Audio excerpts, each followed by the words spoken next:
তেল মশলা ছাড়া পাকিস্তানি পেশোয়ারি বিফ বা নামকিন গোশত আমরা কিন্তু অনেকেই পছন্দ করে থাকি। আর এজন্য রেস্টুরেন্টে গিয়ে এটা আমরা চড়া দাম দিয়ে কিনে খেয়ে থাকি।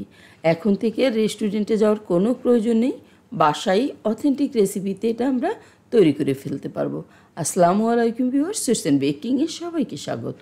আশা করি সবাই অনেক বেশি ভালো আছেন। আজকে আমি এখানে পাকিস্তানি পেশোয়ারি বিফ বা নামকিন গোশত তৈরি করবো। এজন্য এখানে 1 কেজি পরিমাণে মাংস নিয়েছি। এটা দেখুন একটু বড় করে সাইজ করেই কাটা, এতে তেল চর্বি এবং হাড্ডি সহই নেওয়া হয়। আমি এখন এখানে দিয়ে দিচ্ছি 1 চা চামচ পরিমাণে লবণ। লবণটা দিয়ে এটা মাখিয়ে রেস্টে রেখে দিতে হবে আধা ঘন্টার মতো। এই যে দেখুন সুন্দর মতো আমি এটা মাখিয়ে নিলাম। এখন ফিরে আসছি আধা ঘন্টা পরে। তারপরে দিয়ে দিচ্ছি এতে দেখুন আস্ত পেঁয়াজ,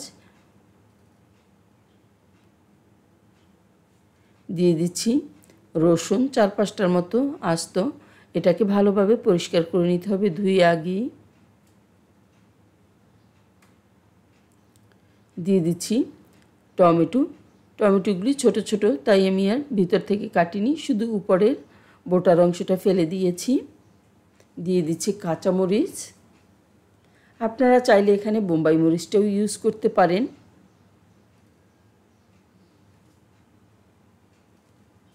এরপরে দিয়ে দিচ্ছি এখানে আদা 1 ইঞ্চির মতো। আদাটা আমি ছিলে এরকম পিস পিস করে কেটে নিয়েছি, একটু ছড়িয়ে সব জায়গায় দিয়ে দিতে হবে।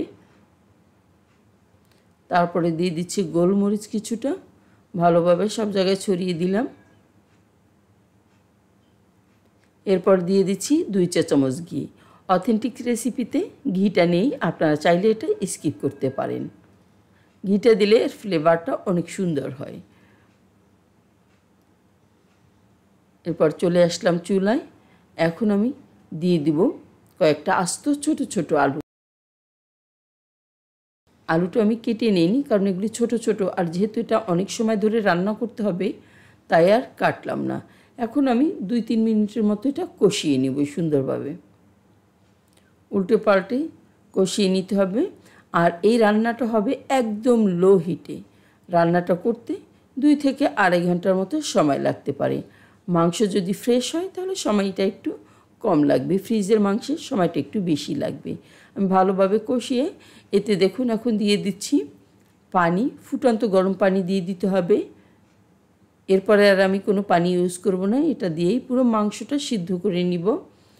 এই যে ভালোভাবে মিক্স করে দিচ্ছে স্প্যাচুলা দিয়ে। এরপর লো হিটে ঢাকনা দিয়ে আমি এটা রান্না করতে থাকবো একদম তুলার মতো নরম হয়ে যাওয়া পর্যন্ত।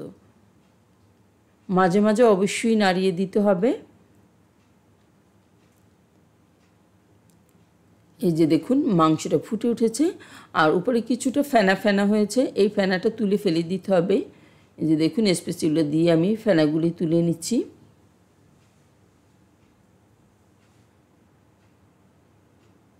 এই যে এভাবে তুলে নিতে হবে।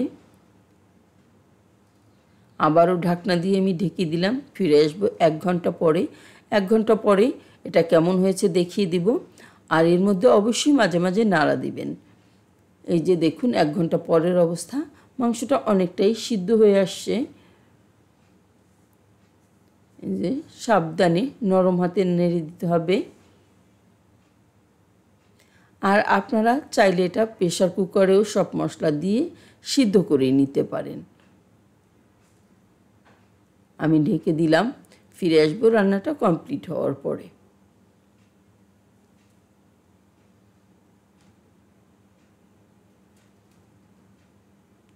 এই যে দেখুন 2.5 ঘন্টার মতো আমার হয়ে গেছে।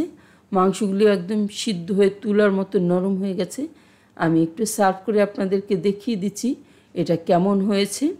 একদম তুলার মতো নরম, যাদের দাঁত নেই তারাও অনায়াসে এটা খেয়ে ফেলতে পারবে। এই যে দেখুন হাড্ডি মাংস সব কিছু একদম সফট হয়ে গেছে, আলুগুলো সফট হয়ে গেছে, রসুন পেঁয়াজ। আমি একটু দেখিয়ে দিচ্ছি এটা কতটা সফট হয়েছে। এই যে দেখুন একদম নরম হয়ে গেছে। কিন্তু আমি একটু মাংস ভেঙে দেখিয়ে দেবো, ধরার সঙ্গে সঙ্গেই দেখুন ভেঙে যাচ্ছে, মনে হচ্ছে যেন তুলার মতো নরম হয়ে গেছে। আশা করি আজকের এই রেসিপিটা আপনাদের কাছে অনেক বেশি ভালো লেগেছে। ভালো লাগলে এই কোরবানির ঈদে আপনারাও বাসায় ট্রাই করবেন, বেশি বেশি শেয়ার করে দিবেন। সবাই অনেক বেশি ভালো থাকবেন। আল্লাহ হাফেজ।